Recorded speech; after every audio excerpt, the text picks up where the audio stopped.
आइए अब हम बात करते हैं सॉल्युबिलिटी की। The maximum amount of the solute that can be dissolve in 100 gram solvent at specific temperature is called solubility. बेटा सॉल्युबिलिटी क्या है?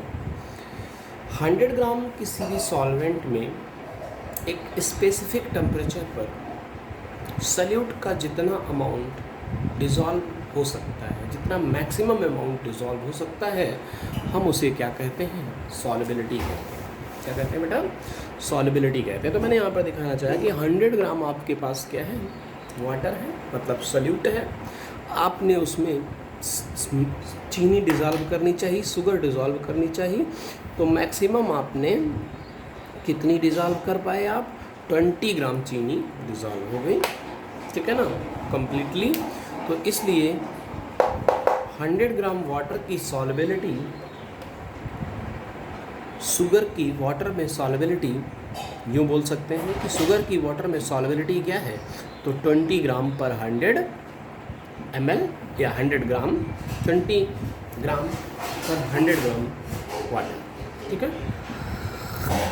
अब हम लोग क्या करते हैं? Solubility depends upon the following factors. ऐसे कौन कौन से फैक्टर्स हैं जिन पर किसी सल्यूट की सॉल्युबिलिटी डिपेंड करती है? तो यहाँ पर मेनली 4 हमारे पास मेनली 4 क्या हैं? फैक्टर्स हैं जो सॉल्युबिलिटी को अफेक्टेड करते हैं। पहला है नेचर ऑफ सल्यूट, दूसरा है नेचर ऑफ सॉल्वेंट और तीसरा है टेम्परेचर, ठीक है, और चौथा है बेटा प्रेशर। तो नेचर ऑफ द सल्यूट क्या है बेटा? जो सल्यूट होते हैं वो 2 तरह के हो सकते हैं। कैसे हो सकते हैं? सल्यूट जो होते हैं या जो सॉल्वेंट होते हैं वो 2 तरह के हो सकते हैं, पोलर और नॉन पोलर। याद रखना, एक कहावत है इंग्लिश में, like dissolve like, like dissolve like, जो जैसा होता है उसे वैसा ही भाता है। तो किसी पोलर सल्यूट की सॉल्युबिलिटी किसी पोलर सॉल्वेंट में अधिक होती है, जबकि किसी नॉन पोलर सल्यूट की सॉल्युबिलिटी किसी नॉन पोलर सॉल्वेंट में अधिक होती है, ठीक है ना। तो हम लिख सकते हैं कि the polar solute can be easily dissolved in a polar solvent and non-polar solute can be easily dissolved in non-polar solvent because like dissolve like, ठीक है। एग्जाम्पल के तौर पर सोडियम क्लोराइड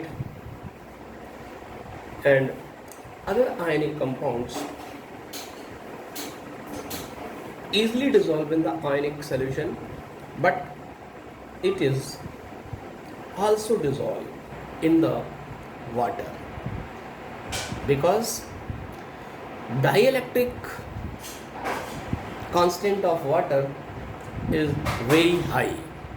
तो वो इसलिए वाटर में डिज़ोल्व हो जाता है क्योंकि डाइलेक्ट्रिक कांस्टेंट की वैल्यू वाटर की बहुत ज़्यादा होती है, इसलिए वाटर में डिज़ोल्व हो जाता है, पोलैरिटी ज़्यादा होती है।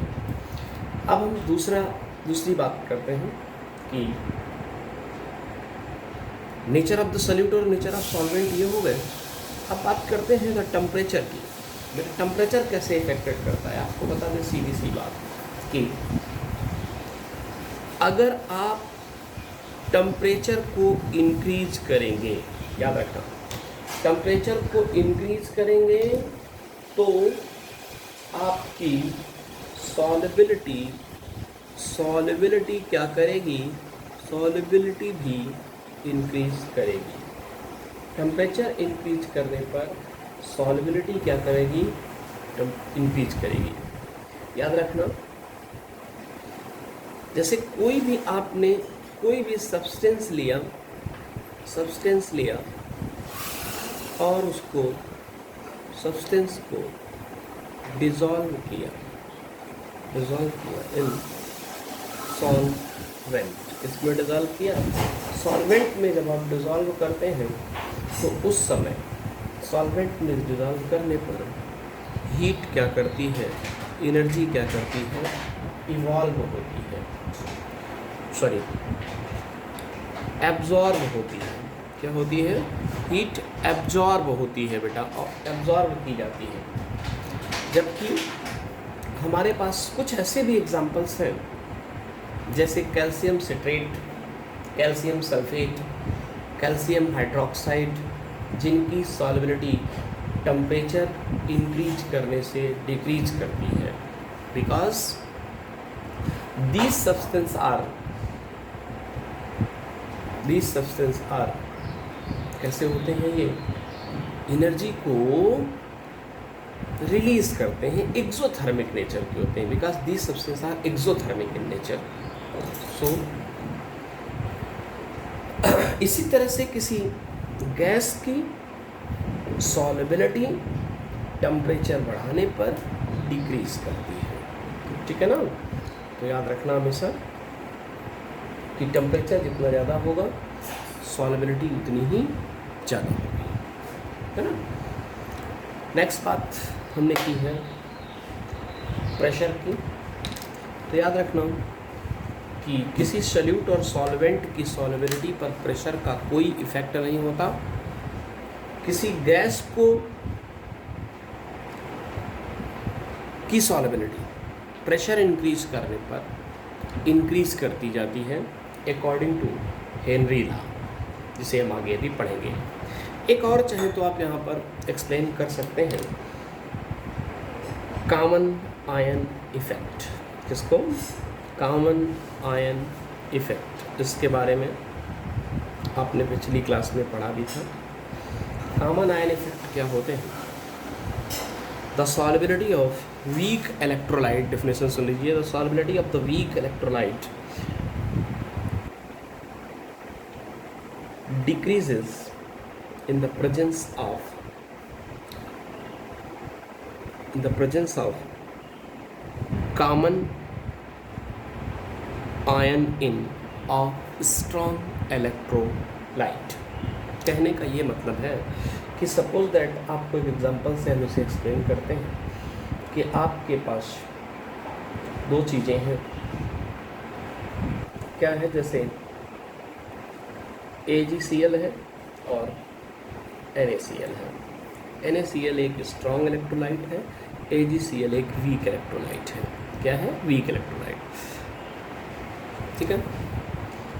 अगर आप AgCl को अलग किसी बर्तन में लेकर वाटर में डिज़ोल्व करते हैं, NaCl को अलग करते हैं, तो NaCl मोर सॉल्युबल, AgCl थोड़ा कम सॉल्युबल। लेकिन फिर भी सपोज दैट ये 10 ग्राम डिज़ोल्व हो जाता है सेपरेटली, अलग अलग। ये 10 ग्राम डिज़ोल्व हो जाता है और ये 30 ग्राम डिज़ोल्व हो जाता है। लेकिन जब इनको दोनों को एक साथ लेकर एक ही बर्तन में एक साथ डिज़ोल्व करते हैं हम, तो इसकी सॉल्युबिलिटी पता चलती है कि 7 ग्राम रह गई।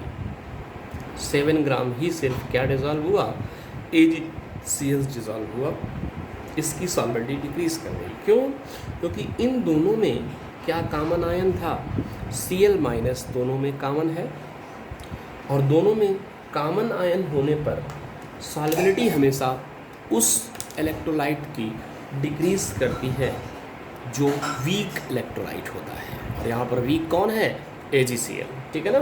तो solubility of a weak electrolyte will be decreases in the presence of strong electrolyte.